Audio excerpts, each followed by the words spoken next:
Yeah. What is the secret that you have that allows you to maintain this joy 7 kids later? Woo, that's a great question, Ro. Life is fleeting. The Bible says, teach us to number our days. About 8 years ago, we lost both of my husband's parents at the same time, and he's the only child. And that I was already excited and joyful and thrilled about the call of motherhood.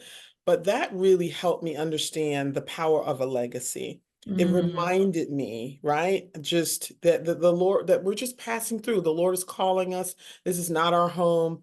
And He gives us a short window. It seems like forever, right? It seems like when you have a onesie, right? And it's time to snap that onesie on the bottom and change those diapers. It's like, this is going to be forever, right? yeah. But you get to the other side and you learn that this is not forever.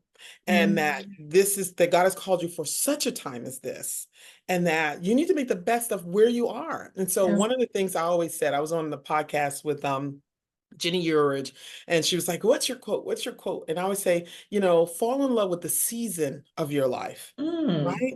You have a season, and God, and the season is a gift. Ecclesiastics talks about the season, yeah. right? And there's a time for everything. And so one of the things that I do to really keep myself is that I don't compare myself out of seasons, right? Because when you begin, don't you love that mother? She's got a whole bunch of little kids, right? And I remember those days. And I was like, Lord, I'm gonna be sitting here till you come because nobody wants to watch all these kids. I'm going to be here. There's no place I got to go. By the time I get somebody dressed, they've spilled something on themselves and it's lunchtime again. And then it's dinner time. That's a season.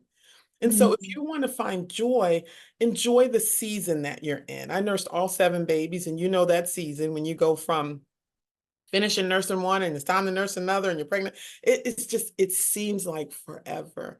But I think that the wisdom in it is that it's only for such a time as this yeah. that you've been called to do what you're doing and fall in love.